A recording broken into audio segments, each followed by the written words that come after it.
nevoj, me ka 10 milion e 12 milion zgjedhje, për ashtu se të gjithë ne këtu punojme dhe kontribojmë për këtë shtet, japim tatimet tona,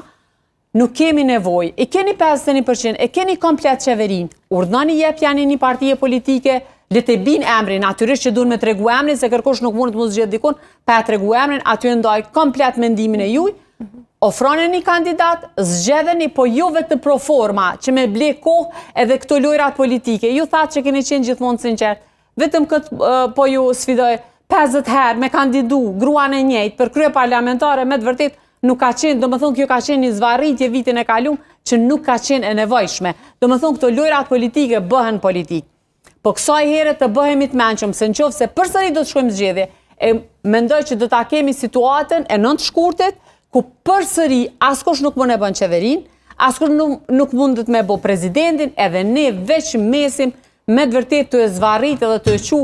venin ton humner, kur po e shohim lufta në gjithë botën, e Kosova nuk është epiqendra e botës, që kanë mu marrë të gjithë me neve. Kështu që kemi edhe ne rreziqet tona, këta kufi ton i mbron në ato, edhe i që i në falemderus ditë e natë, edhe për këtë çlirim që e kem, e përmeni shpesh për arsye se jemi edhe në këto ditët e marsit, e nështë ta jemi pak ma të emocionume, i kujtojmë ato ditë që kanë qenë shumë vështira për Kosovën, kështu që menoni për të mirën shqiptarëve, unë asnjëherë nuk pretendoj me thonë që një qeveri, pa më parasysh ajnë ju, Zoja Gashi, apo tjetër kush,